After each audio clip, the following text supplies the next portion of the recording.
Aye, aye, Captain. Captain Blackbeard. Aye, aye. I'll be taking your golden beauty. Beauty. Full beauty. Oh, yeah. Okay. And... Are you okay? You all right?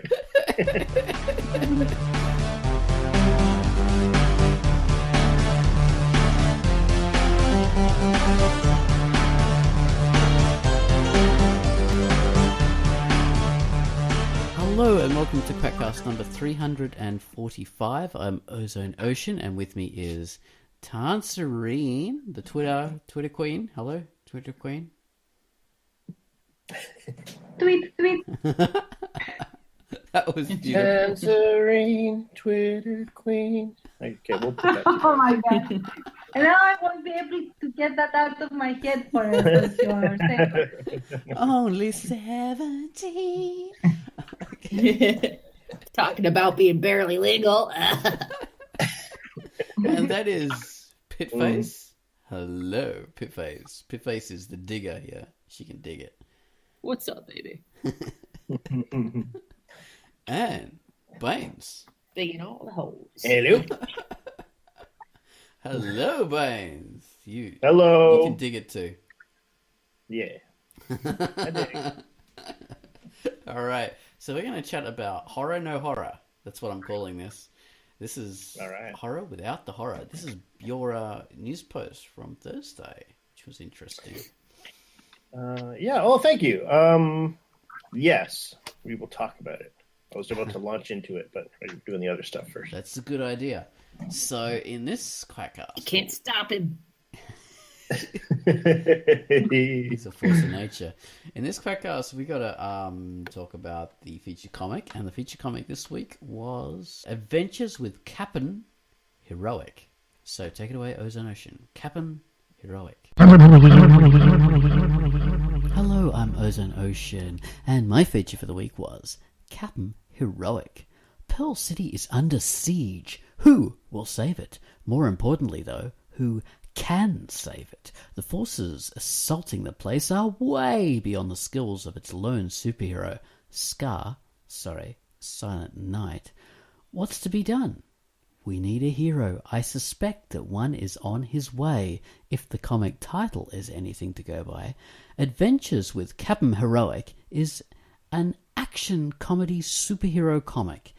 It has a funny and engaging story that's a joy to follow along with. The art is full colour and highly stylized in a cute comic fashion that heightens the comedic nature. It's hand-drawn and fully digital. The story is really just beginning. It's in that introductory phase. Cap'n Heroic hasn't even made an appearance yet, so he's the title character.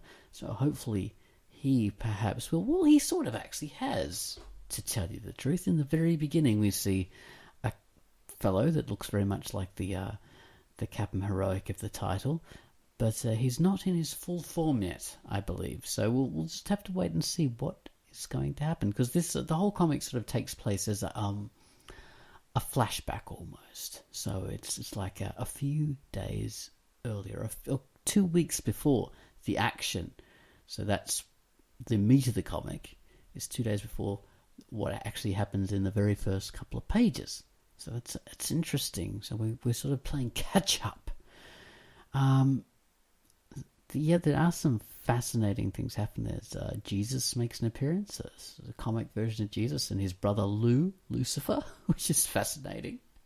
You'll have to read to sort of learn more about this and figure out why we've got these divine characters popping up. Anyway, enjoy Adventures with Cap'n Heroic by Jonathan Greer, rated E. And that was our featured comic. That was, pretty cool. Adventures with Cap'n Heroic. And next up we have our featured music, which Gumwallace has kindly given us. And the featured music this week is for Pulse Comics. Pulse. I would describe this as creepy pulsing electronica, like the burring, burning, and zapping sounds of industrial lasers and mechanical robot arms moving in precise, regular rhythm with delicate movements in a vast, echoing, fully automated factory of the future. So take it away, Mr. Gunwallace with Pulse Comics.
And that was our music from Gunwallace, Pulse Comics. So I hope you listened to that and liked it, and read his comic. This is by Lightfoot. Lightfoot. All right, so next up, we're going to talk about Horror No Horror. So Baines, what made you think of this? I think I know. Is it a little day of the October called starting with an H? That's the what influenced you? What? Yes, it is. Exactly. Just a coincidence. Yeah, it's just a coincidence. I'm actually a couple of weeks behind in starting the starting the horror sort of extravaganza for October, but nevertheless, here we are. It's October, my fave. Halloween, my fave.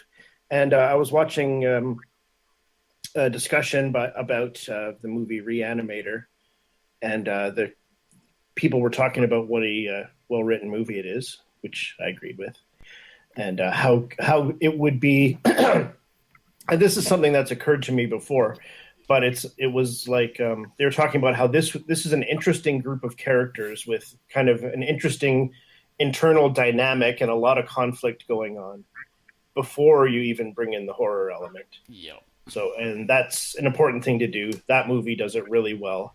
So if the horror stuff hadn't come into it, they could have developed that, and that would have been that could have been an interesting story. A viable film. Yeah, a viable film. Yeah, exactly. And in some cases, other than that movie, those themes are not developed at all. Like something else is going on and could have been developed, but it's derailed by the horror element. That's fine too. Okay. But it's the idea that it makes the characters not feel like just placeholders. Yeah. They seem like real people who have stuff they want, and they have conflicts and all that kind of stuff before things get scary. Okay. So you have a story that people are invested in as well as characters they're invested in. The story part might not even happen, Right. But it's like there'd be a potential there. Yeah. If it didn't get, taken over by some dude in a monkey mask. I don't know. I couldn't think of anything better. Yeah. Character driven, as Pitt commented. It's these characters are people that you can care about. They're not just cardboard cutouts just to eliminate for the monster. Yeah, they're people that make sense. So there's definitely a little more. It grabs you more. Yeah. Even if they're kind of unlikable. Yeah. And you could I say love Jeffrey that Combs. if you care about Sorry, Tans, what's that? Oh, I was saying that if you care about the characters, the monster also becomes scarier because Yeah. you are afraid for them more rather than wait for the monster to kill them because they get on your nerves. They're annoying you, so you're like, I can't wait till they die. Yeah. Which is how we are with most people. Let's be honest. that's how we are with each other. Exactly. When are you gonna die? Just die. That's a good example of that, though, is in once again in Reanimator, because the main characters I don't get that into, but I love Jeffrey Combs' character, of course, the Reanimator himself, and he's definitely not the main bad guy in that movie. He's not even a bad guy. He's just kind of weird. He's like the plot catalyst guy. I don't know if you call him the hero or I'm not sure, but yeah. Yeah, a catalyst, I think, is the perfect word for it. But I'm more invested in him than the other characters because I do feel I do love the movie, but I feel the romance aspect is kind of phoned in a little bit. I really don't care about the girl at all or anything like that. But Jeffrey Combs, though, man, like towards spoiler alert, when he's when he's about to die, like that's when I feel something. That's when I start to give a fuck because he is such an interesting character, and that maybe is subjective. Maybe there are plenty of people that get into the whole romance thing that's going on, but it's just like those two main characters they almost remind me of the two main characters from the Rocky Horror Picture Show. They get kind of thrown into that weird world. They're kind of the placeholders for being for what's normal. And I didn't feel that was necessarily needed in Reanimator. It felt tacked on. But you're kind of blank. The rest of it, that's a good analogy to the Rocky Horror people. Yeah, there's not a whole lot going on. I think what these guys were talking about on the review I watched was sort of the medical student who's broke. He's in love with the dean's daughter. She's in love with him. The dean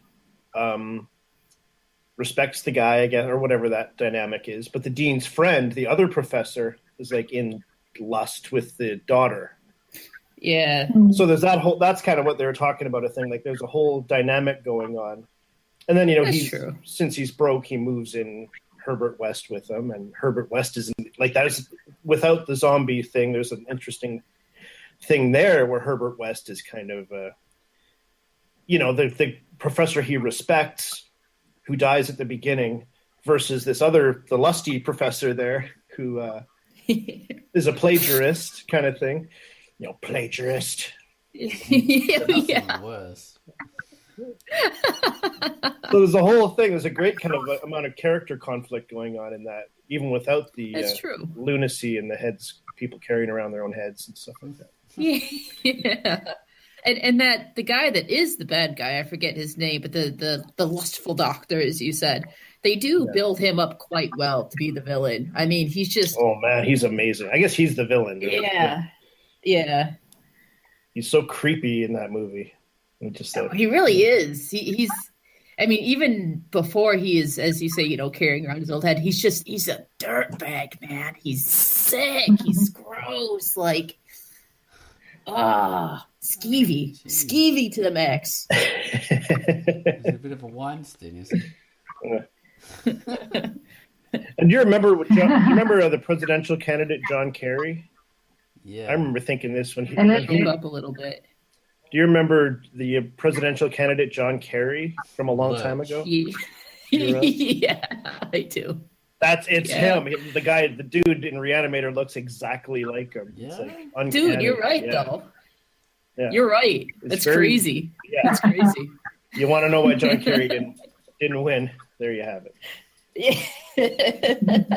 You can't be sexually assaulting someone with your severed head and expect to become the president.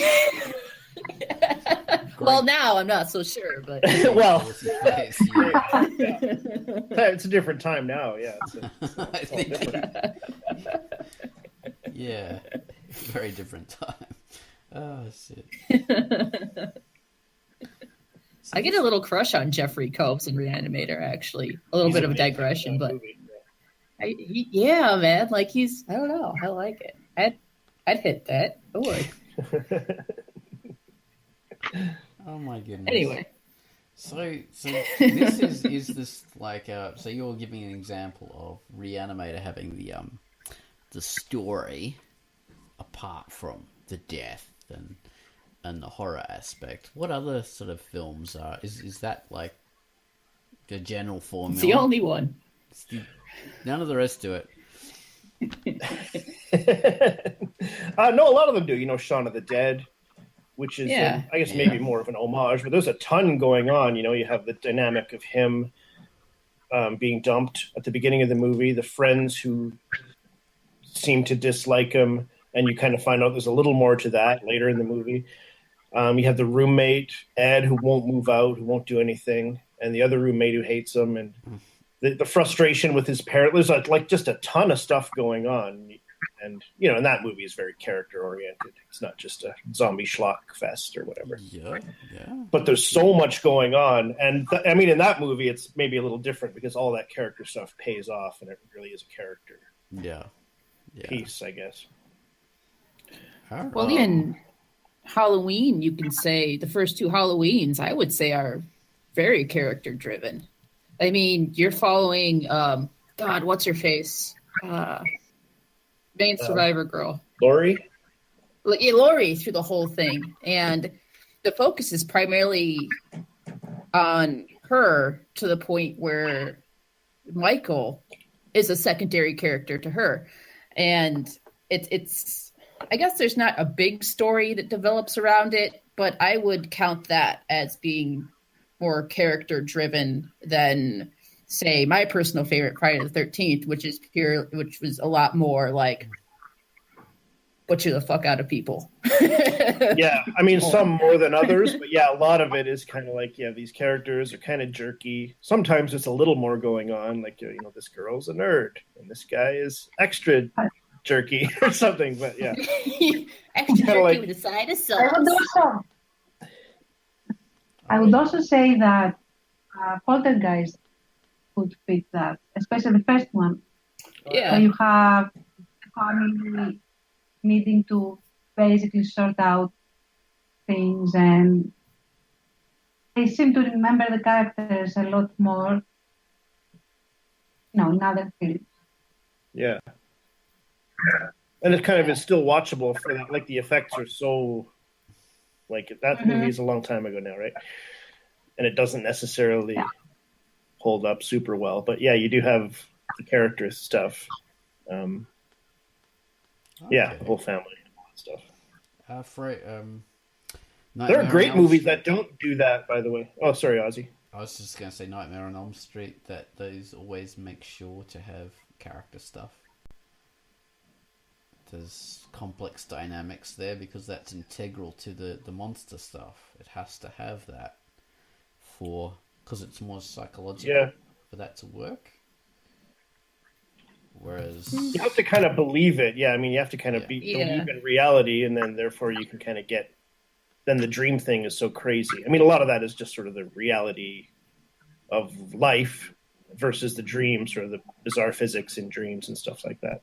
Exactly. But there's definitely in the better of those movies. There's more character stuff going on. You know, the Dream Warriors, where there's all the patients who kind of have different personalities. And I would see that one as a bit more.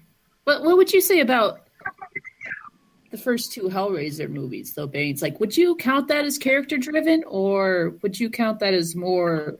Because it's like, I guess that'd be more story driven, wouldn't it?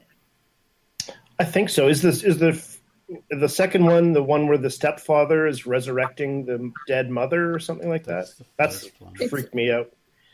The first one is where the stepmother is resurrecting the dead uncle. Yeah. And then, so that whole story is kind of centered around that. And she's, bringing guys back to the place to be killed, because the more blood that's spilled in that room, the more the uncle kind of reforms and takes shape from that cadaverous form. And then other movies might stay on that. But what Hellraiser does within the same movie, before it even goes to the second one, is it builds on it and says it sends the Cenobites out since he's escaped hell, essentially. And so the main girl has to then make a deal with them so they don't take her instead, to try to lead them to her deranged uncle, who... So, yeah, so I think it has, even that has a bit more juxtaposition than you would expect from your casual kind of slasher flick and stuff like that. And the imagery, of course, is cool. That's neither here nor there. But... Oh, yeah, amazing. Yeah. And then it's flipped after that, right? The one I remember, I haven't seen those movies in so many years, but I remember the one where he's resurrecting the stepmother. And she's at one point, she's all covered in bandages. And she's has no skin, and all that kind of stuff. And it's friggin' freaky. Stayed with me for so long. Yeah, that he's not resurrecting her, but it's the doctor. And see, it's connected to the first one, but it's its own story. So what's her face goes? I can never remember these main girls' name. That's terrible.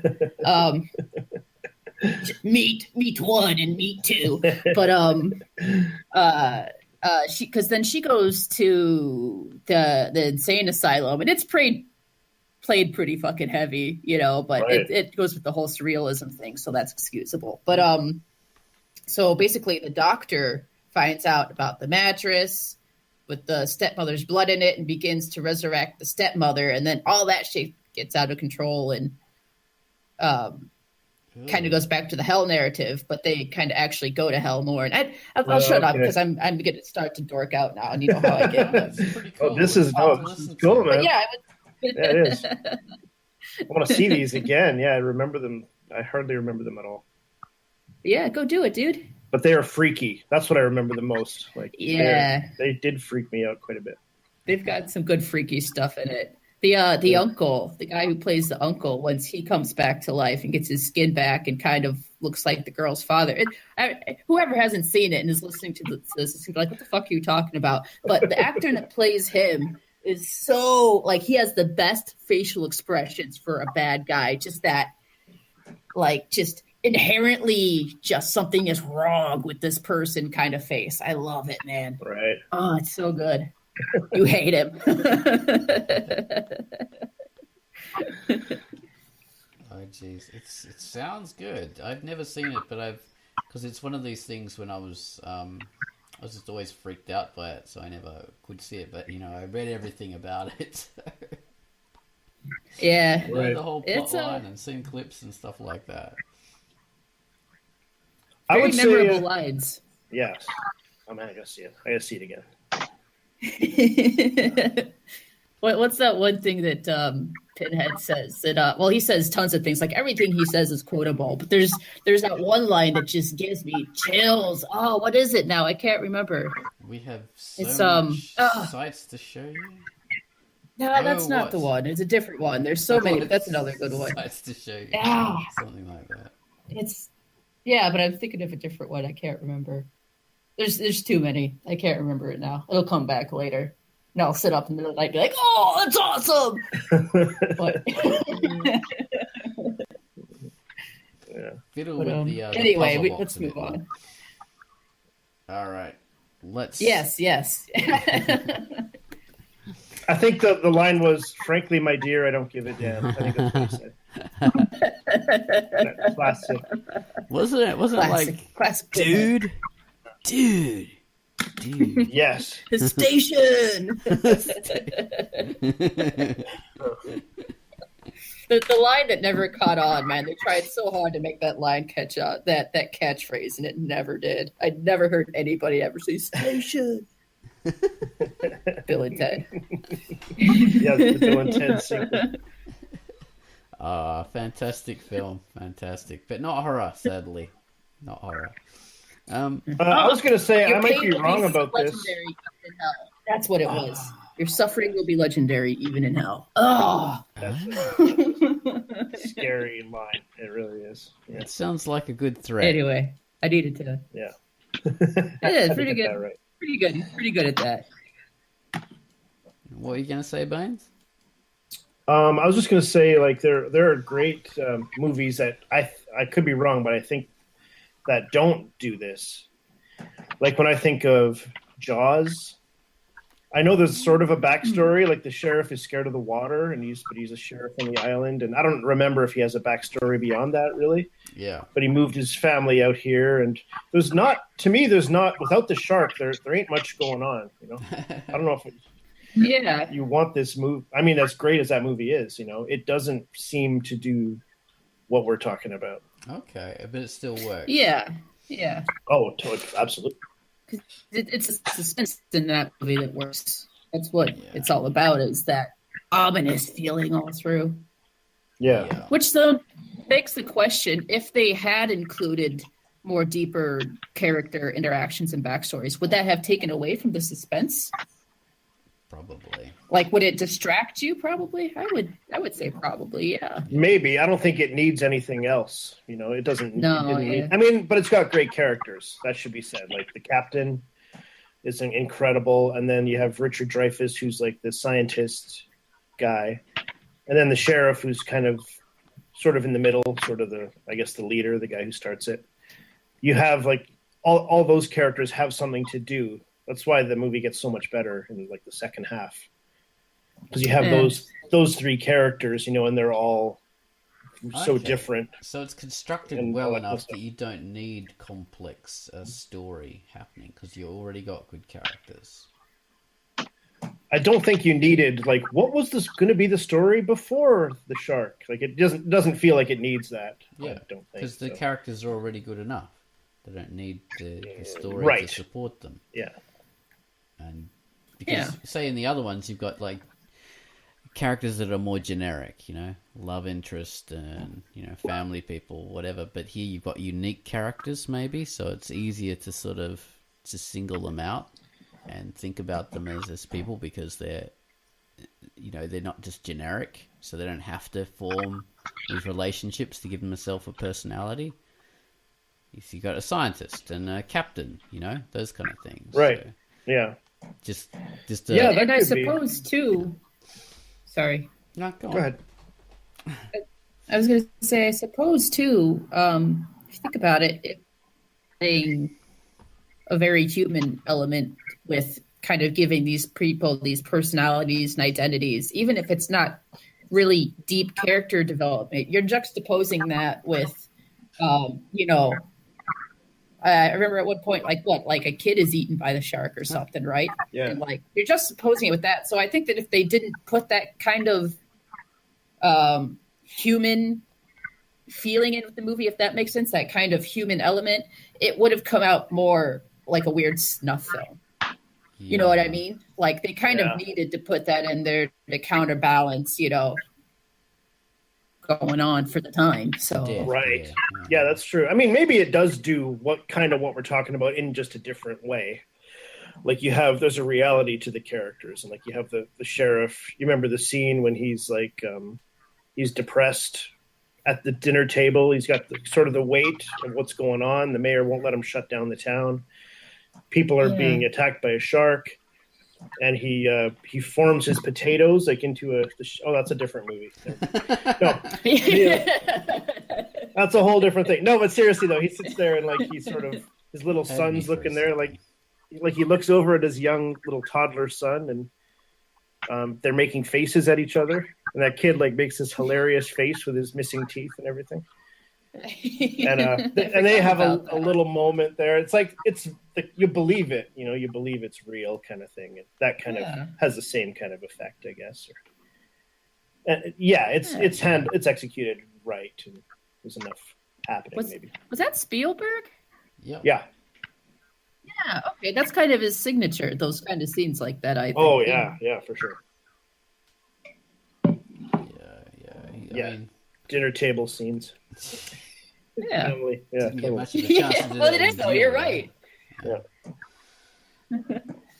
Didn't get much of a chance to do that in Duel, which was probably that is a good Oh, better right. example of Yeah. the there's really no reality apart from that I remember.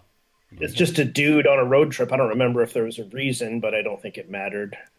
Yeah. But yeah, it's just a guy in a car and he gets attacked by a lunatic Yeah, driving a truck. the Yeah. truck driver. And the Matheson story that's based on is even more simple. Yeah. There's really nothing more behind it. It's just very, very basic.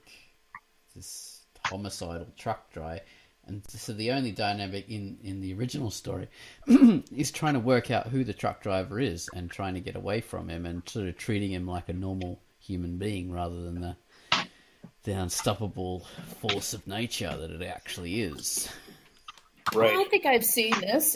This is the correct car chase evil truck movie that I'm thinking of. There are a few of them, actually. Yeah. Yeah, there are. But if it's the one I'm thinking of, like the main guy's kind of going cross country to get back to his wife or something, right? I think it's a cross-country trip. I don't remember why. Yeah, But, yeah. But yeah, that was. I remember I was watching that. It came on Svengoolie one night. Yeah, and it was actually really fun. It was really good. I liked it. I mean, because the whole thing is just like it's like Jaws, in that it's super suspenseful and it's kind of a force of nature thing. And I like that they never come out and blatantly show the truck driver as being like supernatural or not. It plays on this kind of fear that you have if you ever are on the road and driving and stuff like that, long distances, and seeing, like, you know, whenever you go in between like trucks and stuff, or, you know, you get sandwiched in between trucks or try to pass them and stuff. There's always that kind of fear, like, you know, what if this guy, I mean, he's got a lot of power in his wheels. What if this guy was just having a bad day or just for whatever reason was like, you know what? Fuck this car, and decided to just like, you know what I mean? Like, that's scary. And it just plays on that. I love it. It's such a cool idea, but it's so simple. It was done well.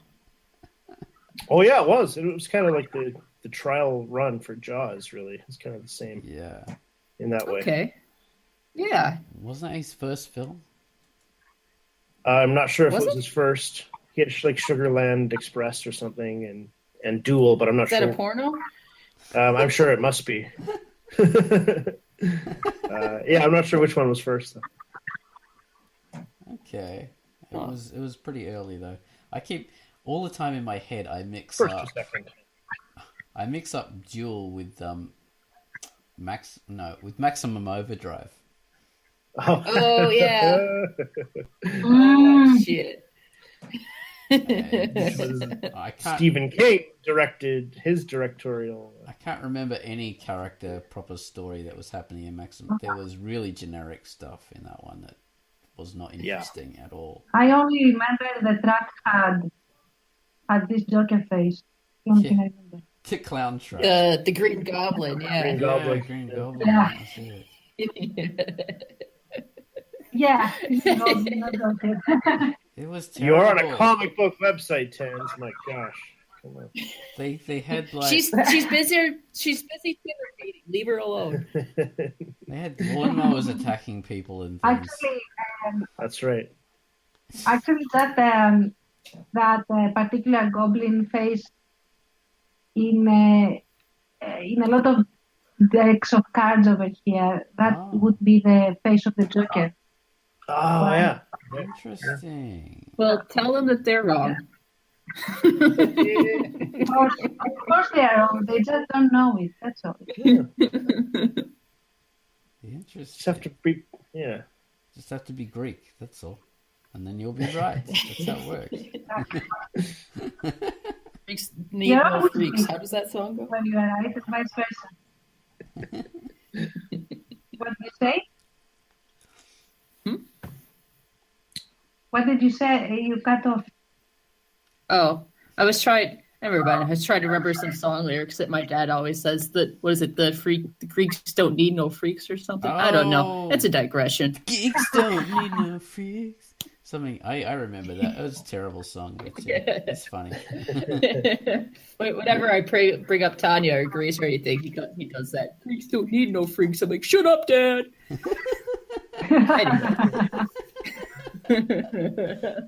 That's hilarious.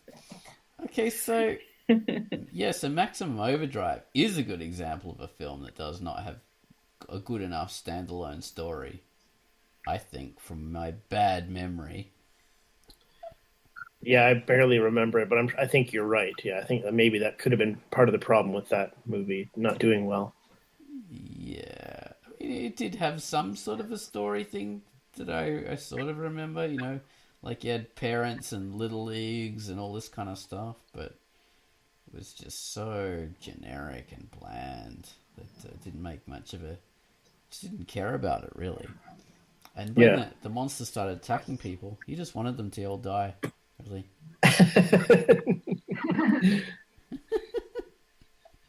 Like Emilio Estevez, the new busboy, but that's not enough for me to care what happens to him. Die, Emilio. Die. Emilio. Oh, he's dead. So.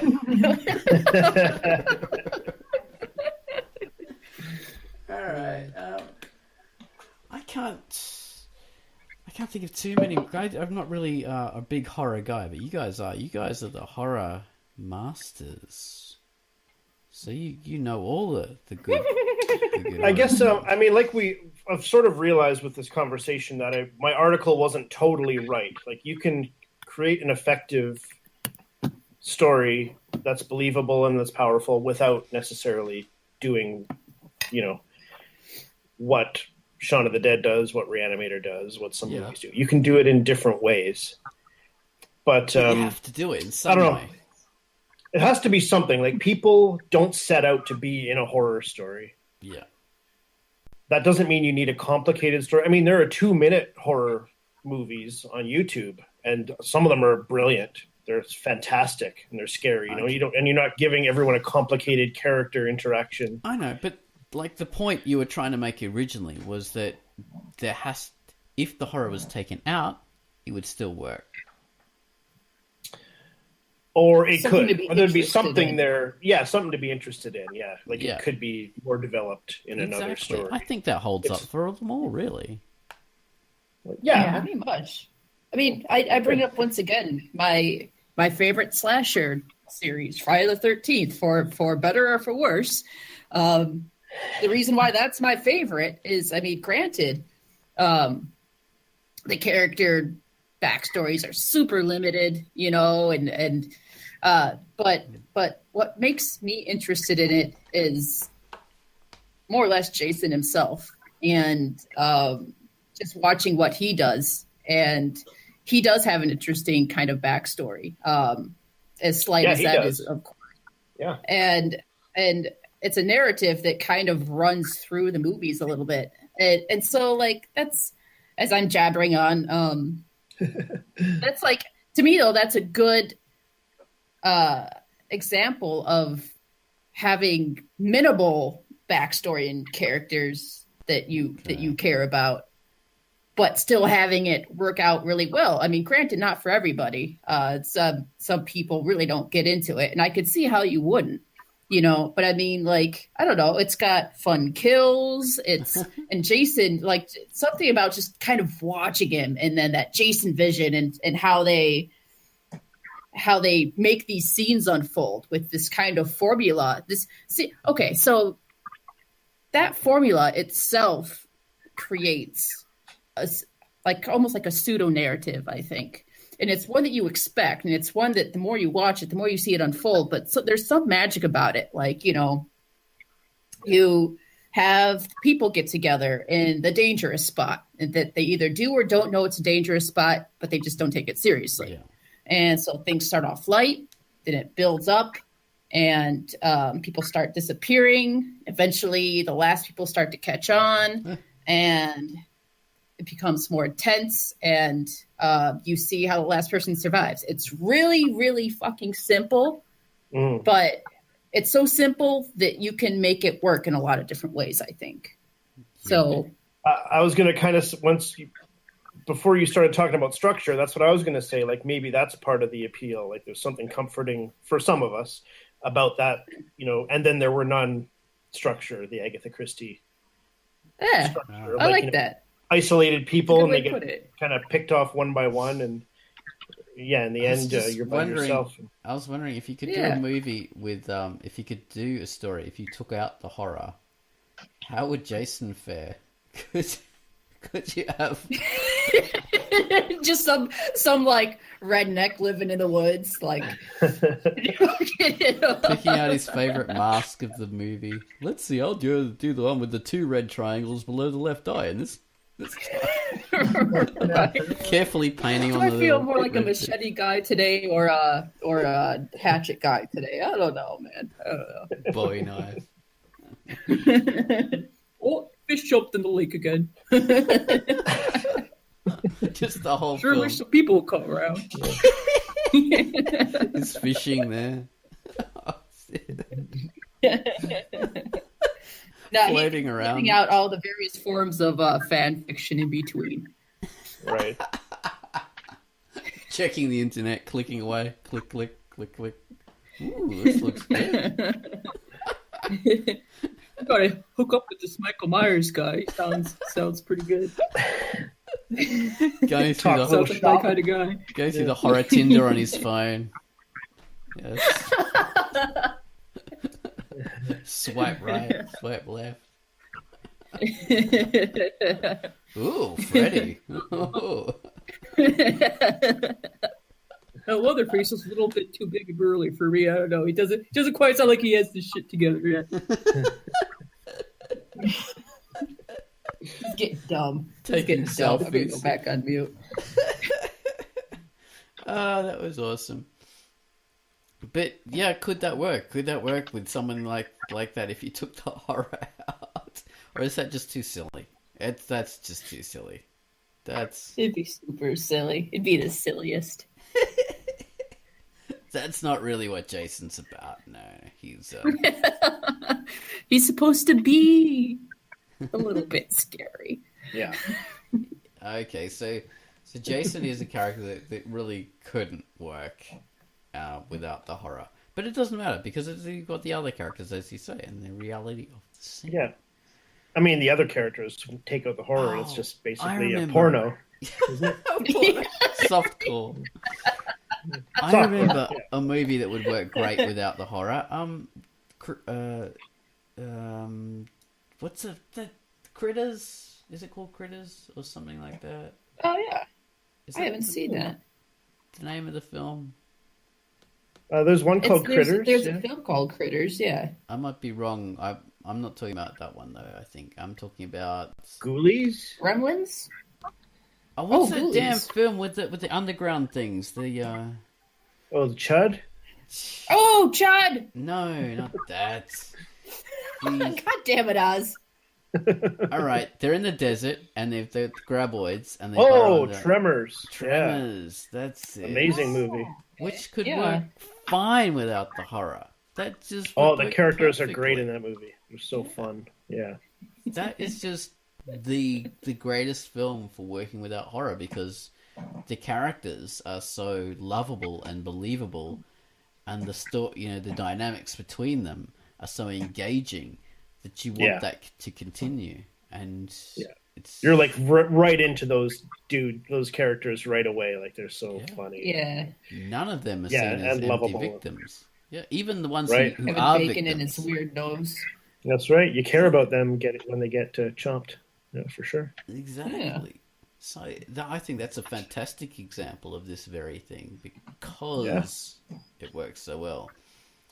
The horror is just, and the horror really isn't that huge a thing in the film, but it works even better than it is because you like the characters so much, even though it's not really a horror film in the way that, say, Friday the 13th is.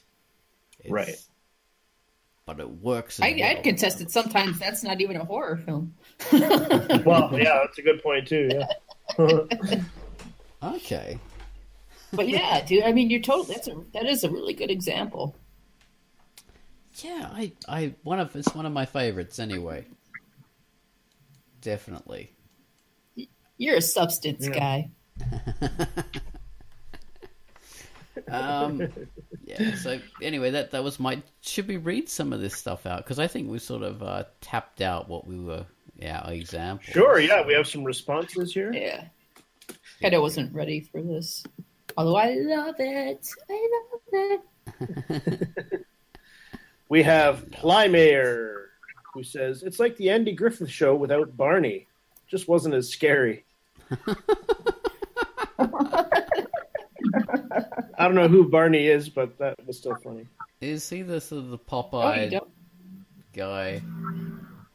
Like he's like, oh, Andy! Oh, Barney, yeah, I Mr. love the Furley. Andy Griffith Show, man. Yeah. Andy Griffith Show. Don Knotts. Yeah, that's the guy. Yeah. And Barney Fife. Bravo says lots of things. Jesus. Okay, I'll do Bravo. Bravo says, I'll do Bravo in an American voice. Some horror movies are all about how normal and absolutely boring the non-event of a life is traumatically changed by the horror. The disruption is the point of the story without any silly subplots. It's similar with war movies. Are they for the war movie or the stupid romantic I can't understand what you're saying. triangle subplot? Nobody's going. You're not making sense. Okay, I'll read it in a different accent.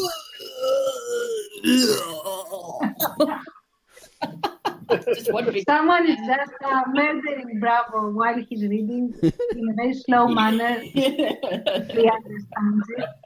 Okay, this is Bravo more that's clear. Basically, That's the horror. The disruption at this point of the story without any silly subplots. It's similar with war movies. Are we there for the war movie or the stupid romantic subplot? The recent Fury could easily lose about 45 minutes of subplot with the dinner and the German family and be much better movie. Saving Private Ryan could lose the whole breakdown scene. As I've said countless times before, ordinary people in extraordinary situations. The more extraordinary the setting, the more ordinary the person you could have. Some of us loved Shaun of the Dead because it was an ordinary slacker. I kept seeing Dante and Randall. Dante and Randall. Or the original Buffy the Vampire Slayer as a cheerleader versus vampires. Bear versus zombies. Or an smart assistant manager against the Deadites. How does this ordinary person change as they meet and hopefully overcome this extraordinary situation without any subplots, just the character arc? And then there are the really interesting people in extraordinary situations, like Buffy the Vampire Slayer. The series, Prom Night, the bookish nerd of Halloween, allowed to play a dynamic popular teen. In a lot of ways, I like it more than Halloween. But then I love Jamie Lee Curtis, Lost Boys, The Frog Brothers, Bram Stoker's Dracula, any pairing of Christopher Lee and Peter Cushing, who is a movie dynamic explorer of the unknown than Cushing's Van Helsing. I'm not sure what he means. Anyway, Fright Night. He says who is more dynamic than Peter Cushing? Oh. Van Helsing. That makes so much sense. Who's more than it's a rhetorical question. Rhetorical. Very, very educated as Bravo is. Fright Night, Night Stalker, Karl Kolchak, the next dynamic explorer of the unknown after Cushing's Van Helsing. Okay, so all Bravo's points. What do you guys take away from Bravo there? Is that yay or no? You think that's Yeah, I think he's making some really good points there, actually. fine points. Fine. Not to put too fine a point on it. Jurassic Park. Anyway. I have to say, I'm thinking, like, I have been listening to all of you because I really say that I'm knowledgeable in horror. There is this movie that I want to talk about, all the points that Bravo makes as well, is that if you have seen The Others, who man, Yeah. where you have this ordinary family, relatively at least ordinary, in the sense that it's a mom that isn't sure what has happened to the dad, and then there are the kids, and the mom is slightly psychotic in a lot of the things that she does because she's under pressure and blah, blah, blah. But they turn out, in the end, spoiler alert again, they turn out that they are the monsters that are terrorizing the family that comes in to visit. And I think that is a very good twist because it's a movie in a sense. You have the issues that the mother has to deal with regarding her denial over what happened to the father and, that sort of thing, which could easily be just this person deals with loss and guilt and stuff like that. But then she also is the one who haunts the place. And because she's dead, of course, and you don't understand that until the very end. So you do have horror in the horror without the horror, and it's like a little bit of a Russian doll, which works, I think, pretty well, at least in the first sitting. Yeah, in the first sitting, it really works very well because you are. She is afraid of the people, like the ghosts are afraid of the living. Yeah. The ghost family is afraid of the living family, and vice versa. Yeah. It's a very interesting interplay. That is fascinating. Yeah, it's an awesome That movie. reminds me of Babadook as well, is kind of like that. You've got the grieving mother and the way, it's more or less an analogy for the grief that she feels and the anger and stuff like that. Like the Babadook itself is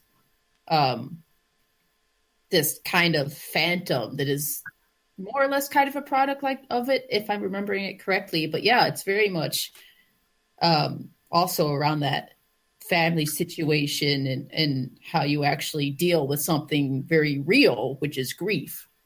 Yeah. And an inability to move past it. So I guess it's probably pretty good movie fodder. And you were talking about The Others before, right, Tanya? You kind of, okay, cool. Because I missed a chunk of that conversation. I was afraid that I was just like talking about, like, you were like, yeah, I just talked about that shit. But no, okay. So it was, all right. But yeah, I guess it's family things, man. The more I think about it, the family unit it's something so common in horror movies, and so often the horror, whatever horror is taking place, will be built around family with some kind of issues going on. Somebody has died, or parents are getting a divorce, or they had to move town to a new place. And especially in modern horror movies now, that's a big trope that happens. And so sometimes they handle it well. Sometimes they handle it in a way that does let the story kind of unfold more with it, and it does kind of become its own device. But then a lot of times now you see it and it's just kind of thrown in there because it is the trendy thing, I think. Yeah, they don't really set it up properly, and then it's not a really good, like Baines is saying, it's not a proper story anymore. It's not, couldn't exist because it's an unexamined. Yeah, like just putting in character stuff as filler, or just as just checking off a checklist or something like that. Yeah. Yeah. Like, oh, can I dish on one that I like hate kind of? Yeah. Okay. Oh, see, I forget which one it is now, but it's the one, Baines, you might know. I'm gonna try not to embarrass Always myself. forget I the better know. titles. well, I mean, I wouldn't blame you if you haven't seen it, but it's kind of popular though. There's the guy in the house. God, that's like all of them. It's the guy in the house, and If I could have got it right there, I'd be so proud of myself. well, he's the father of the family unit, and then he starts like kind of following this mystery of this murder that happened, and it ends up just spoiler alert, like at the end, like the kids did it, and they that's the part of Ethan this Hawke kid. movie, right? What is it? It's Ethan Hawke is the star. I think so. I'm not very familiar with. And he's a writer, and he's like studying this murder that happened. Yeah, that's it, man. It's got one of those. There's a bunch of movies with very similar sounding titles, and that's one of them. Sinister, Insidious. Yeah, that might have been it. Yeah, it's one of those ones. It's Maleficent. The one, whatever. It isn't the one that has the face. It's the other one. Right. Yeah. Yeah, one of those ones. But that fucking movie. Like maybe I got to see it again because maybe I just wasn't into it. But it just felt like one of those movies. It was just cashing in on like, oh, the family, and we gotta try and drag you in to make you real into it, and then at the end, oh God, it was the kids because kids are so scary. Like that, suck my dick. I'm so tired of that trope, man. Oh, scary kids, fuck off. Children of the Corn. You know, it's actually weird, make them actually scarier. I don't care. Yes. I heard a lot of like the director talking about that movie and like some material on the movie, and I love the way they talked about it and what they had to say and their whole theory of it. But I actually agree with you. I didn't really like the movie that much. And it was weird. And a lot of it was the kids, not just the girl at the end, but they like in the middle when it's like ghostly kids running through the house. I'm like, that ain't cool at all. That ain't cool. I mean, it makes me curious about the commentary, though, because a lot of times the commentary about these movies it can be super interesting, and it makes me wonder if I'd see it in a different light. But like, I just remember all through the movie, like these little horror tropes or like these little character tropes even that get on my nerves. Like every time you see the writer guy sit like doing anything in a frame, he's brooding and he's sipping a cup of something. Always, he's sipping a fucking cup. Like, and it makes me feel like he's hiding his face because there's nothing interesting to emote about. Like, it's just all one note, and there's nothing. So he's just got to kind of brood and lift the cup and sip from the cup and put it back down. Like, just. You imagine the director behind the camera going like, "Okay, lift up the cup, hold it, put it down, no, pick it up again, down slow, and pick it up again. Yeah, put it down slow. Now look like you're really concerned." Yeah, right. Frown, hold the frown. Just a little bit longer. Oh, jeez. Yeah, very cliche. Very, but I like that movie. Kind of, other than the ghostly kids and stuff like that. I liked it visually, and I liked the sound of it, and how much blackness was in the house. It was unnerving until you saw that like the ghosts were like adorable little children running through. It's weird. I don't know. It's like it ruined everything.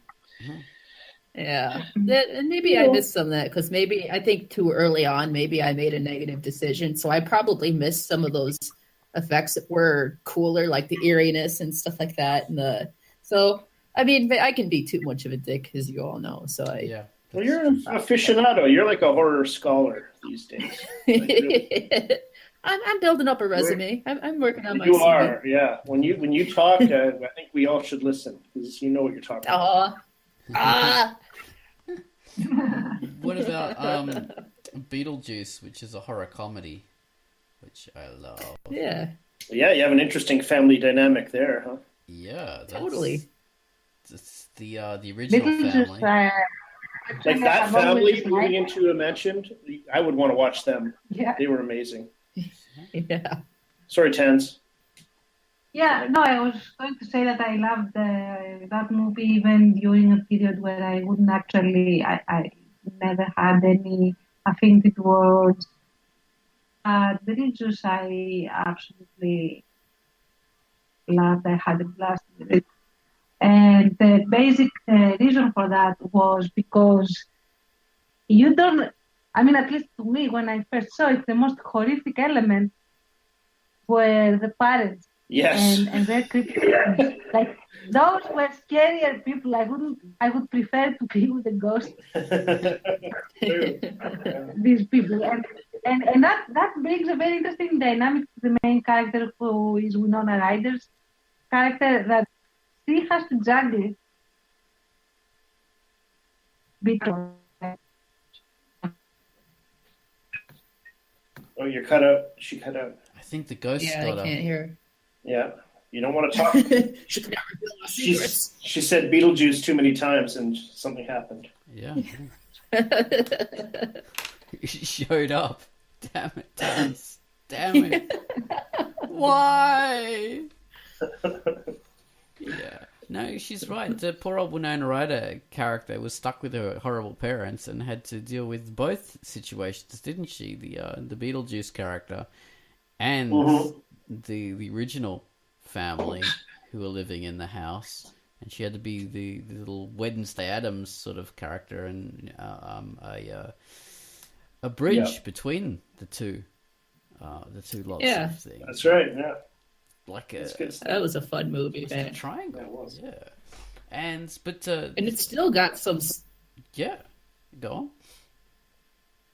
I was just gonna say it's still got some imagery that really stayed with me when I was a kid, as I think it did for most people who saw it. Just especially that the scene where they first start trying to scare the people out of the house, and they're doing all these scary things, but the people can't see them because they're ghosts. And that one scene where one of the characters opens up the closet and Barbara, the lady with the thick black hair, she's hanging and shit like that, man.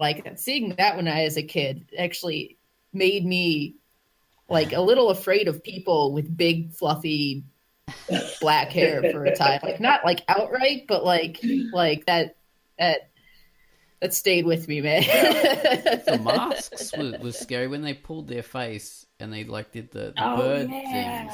Yeah, he pulls his face way down, stretches it down. Yeah. She opens her mouth and eyeballs come out. That was horrific. Oh, so good, dude. But the world of Beetlejuice has those horror elements, but it has a hugely believable setting because you've got the family trying to buy this house and wealthy family trying to make it all nice and stuff like that, and you've got the world of Beetlejuice where the horror element has its proper reality. He is in hell or whatever, and that is a real kind of world, and it has its own rules and stuff like that. Yeah. So without any horror, that could work. Yeah, and I dare say that, I mean, although there is horror in the movie, horror isn't a major component of the movie. It's almost more a tour of a bizarre thing. It could be unsettling, but it's not necessarily chock full of horror, and that works. That works. It's still good, man. And then there's all kinds of different horror that brings up, horror, not horror, but when I think about Beetlejuice, it makes me also kind of think about Ghostbusters as well, because at least when I was a kid, those things were kind of watched around the same time, and they have not the same type of feel necessarily, but so Ghostbusters is much more of a comedy, maybe, and it's got some scary imagery now and then, maybe. But I think the horror that comes out of it's very so. It's towards the end, but it's got this element of cosmic horror. Yes. Which I love. Oh, yeah. The dead are coming back to the earth. You know, maybe it's end times because the dead are returning back to life. And like when you hear him say that line, your whole body shivers, man. Like, so that's another element, that cosmic horror. It's very like H.P. Lovecraft. Like, Yeah. So I mean, there's more ways than one to implement it. But once again, a digression, I guess. So That's a subject this we is can why I talk go on about mute. next time. That's a good subject. The different kinds of horror. Let's do it. Let's do it next Quackcast. Let's do that. Awesome. Yeah. Yes. Different aspects of horror. Tance, you're back. You escaped Beetlejuice. Yes, I am. I'm Subdued him. silently catching up. I do agree about especially, I think, was it the second one where there was this whole demonic thing? Oh yeah, Ghostbusters. There was oh my god, I forget the what's it? Oh, that was That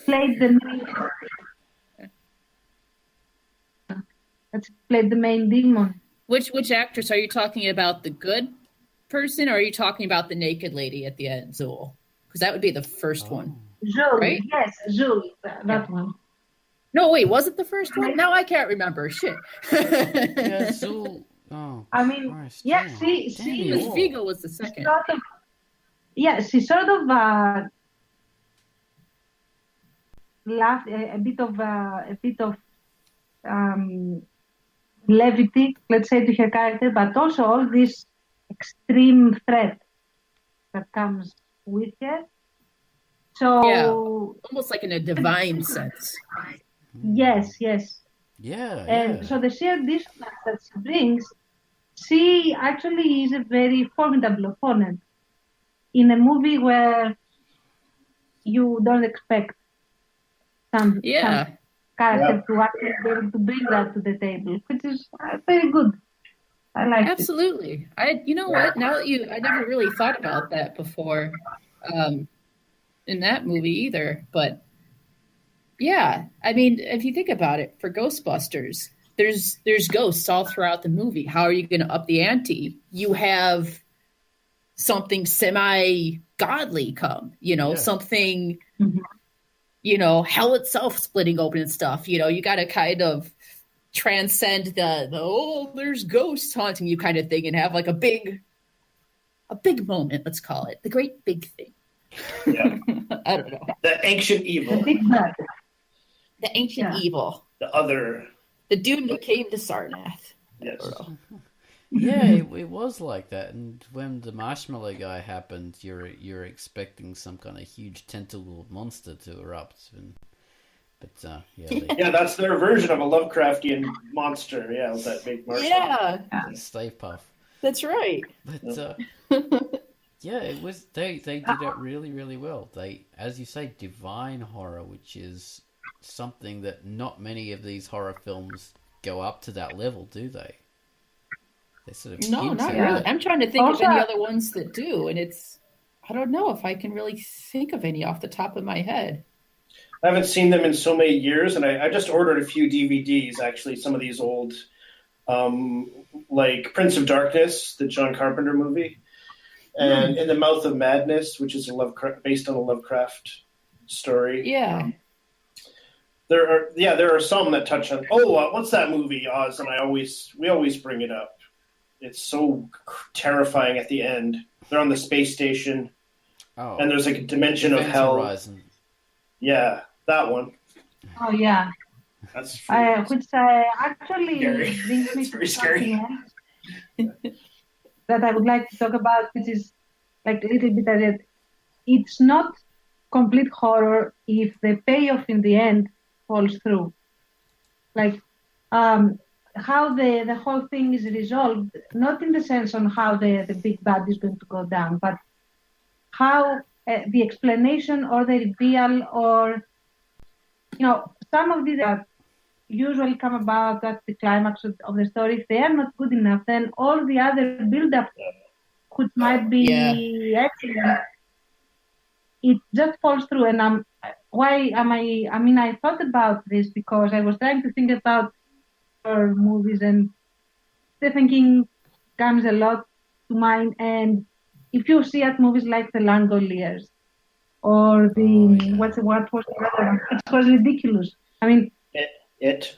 You have all this build-up, and then Pac-Man with Pete that appears, which is not even rendered well, and then nothing, absolutely nothing, can remain in your experience of. There is no horror in it. Yeah, it kind of pulls the rug out from under the experience. Exactly. Yeah. Yeah. I hate when that happens, man. That sucks so bad. I could think of a really good example, counter example, because I was thinking of some more of those kind of things that end in a kind of. I'll save it for the cosmic horror thing, because I'm going to go on a fucking tangent again. Yeah, man, we'll do a whole episode on that. No, but say it now. I'm already like. Awesome. No, I totally agree. I mean. Oh, okay. Yeah. As long as you can. Oh, okay. All right. Yeah. All right. I know I won't be able to remember. I was going to talk about the ending of which movie is it? It's one of Fulci's movies. And this is where I get tortured. People are going to be like, oh, well, now you're just pretentious because you're bringing this shit up. Nobody knows what it is. Shut up. Go watch some Lucille Fulci. It's awesome. But I remember, it's I think it's The Beyond. Yeah, The Beyond. And it's got such a great ending because, and once again, spoiler alert, which even if it's spoiled, watch the movie anyway because it's awesome. But it's your Italian zombie horror movie.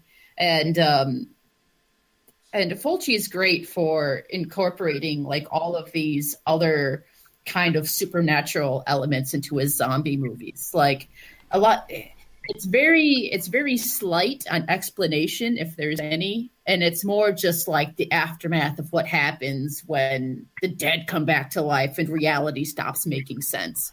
And so in The Beyond, along those lines. Dead are coming back from the grave, and they find out that it's because the gates of hell are opening up.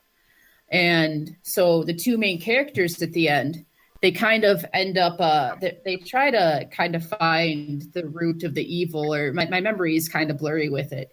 And they're walking through this crypt together, kind of coming out of the walls, and you hear all these terrible noises and effects and stuff. And finally they walk out, and the music builds up, and they're in this big open area. And without being told, guys, they're in hell. They've actually walked into hell. And there's no zombies in there. It's just desolate and gray and terrible. And they turn around, and the door is gone.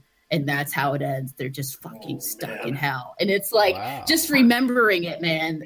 It's just like, that's the type of thing, the perfect build-up. It doesn't grab you by the hand and explain shit to you.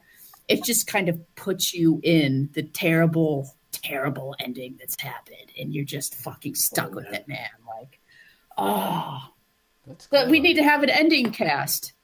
Yeah. Full of all of the spoilers in the world, where we could just talk about movie endings to our abandon. Well, on that note, perhaps we should end this particular Crackcast because. Yeah. Now that we've walked into through the gates of hell and the doors disappeared behind us, what better place to end? It's a natural spot. Okay, well, thank you guys for being part of Quackcast number 345. Thank you, Tans, Pitt, and Baines. You've been marvelous. Thank you. Right. It was fun. Okay.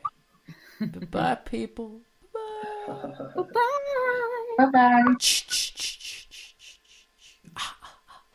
Okay. Oh, nicely done.